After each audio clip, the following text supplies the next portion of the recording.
अहम खबर यूक्रेन के खार्किव से आ रही है, जहां पर रूस ने एक बड़ा हमला कर दिया है। आर्टिलरी से यूक्रेनी सैनिकों को निशाना बनाकर यह अटैक किया गया है। 30 किलोमीटर दूर से यूक्रेनी सैनिकों पर अटैक किया गया। खास बात यह रही इस हमले की।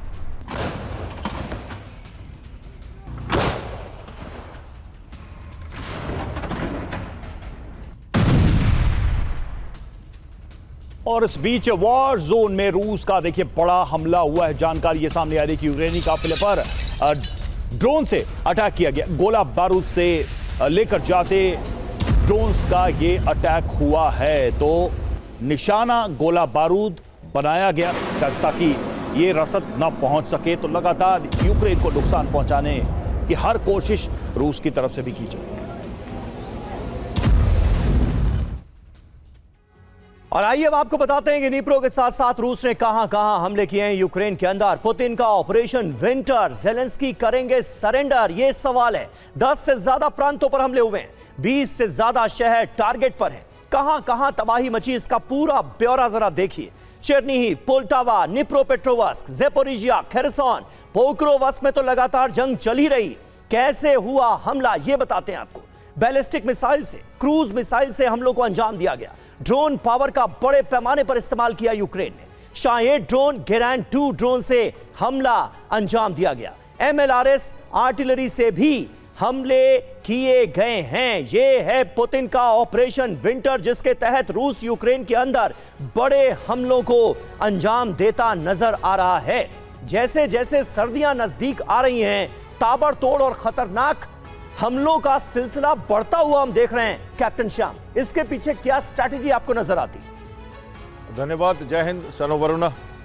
देखिए, रशिया लगातार अपनी टैक्टिक्स भी चेंज कर रहा है। विंटर के माहौल में फॉगी जो लड़ाई चल रही है, अभी दोनों देशों को फॉग में दिक्कतें हो रही हैं। और इस दौरान जहां तक आपने बात की ज़पोरिजिया में या डोनेस्क में या आप खार्किव में, तो खासकर ज़पोरिजिया के रीजन में वो एनसर्कलिंग कर रहे हैं क्षेत्रों को। और वहां पे अनमैन्ड जो ग्राउंड व्हीकल है और फर्स्ट मैन व्यू जो ड्रोन्स हैं, उनके द्वारा अटैक किया जा रहा है।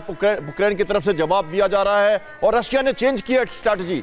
अब वो इंसर्कलिंग कर रहे हैं, वो कैप्चर नहीं करना चाहते टाउन को, ताकि जो ग्राउंड कम्युनिकेशन लाइंस है वो कट ऑफ हो जाए।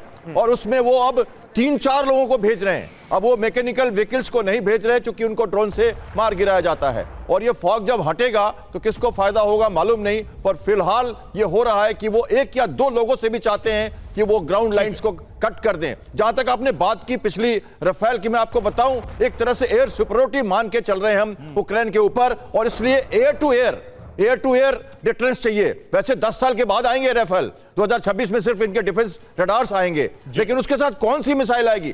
230 किलोमीटर रेंज का मिसाइल्स मार रहा है Su-35, और 6000 जो हमारे बॉम्ब है, ग्लाइड बॉम्ब पर मंथ मार रहा है वो एयरक्राफ्ट से। तो उसका कोई डिफेंस नहीं है यूक्रेन के पास। तो एयर टू एयर डिफेंस के लिए उन्हें अब राफेल्स चाहिए और जिपेन भी चाहिए। वो स्वीडन भी गए हैं, वो ग्रिपेन भी मांग रहे हैं वहां से वो। ठीक है, लेकिन कुल मिलाकर बात तो यही है ना कि यूरोपीय या नेटो देश फ्रांस, ब्रिटेन इस लड़ाई को लंबा खींचने की तैयारी में है। ये डील तो यही बता रही है। और देखिए, बेल्गोरोड के कई इलाकों में ड्रोन अटैक हुआ है। खबर आ रही है कामिकाजी ड्रोन से हमले में शहर के कई इलाकों में आग लग गई है।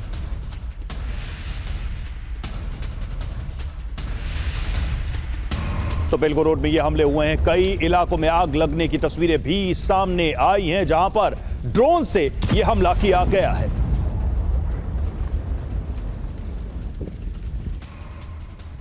और वॉर जोन में एक्शन में यूक्रेनी एयरफोर्स नजर आ रही है। मिराज 2000 से रूसी सैन्य ठिकानों पर अटैक किया गया है।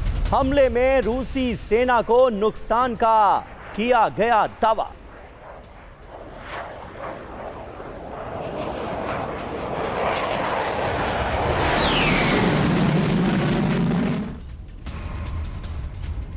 और देखिए, डोनबास के कब्जे वाले इलाके पर यूक्रेन का हमला, ड्रोन से रूसी सैन्य पोजीशन पर अटैक। हमले में टॉर M2 SAM सिस्टम तबाह हो गया।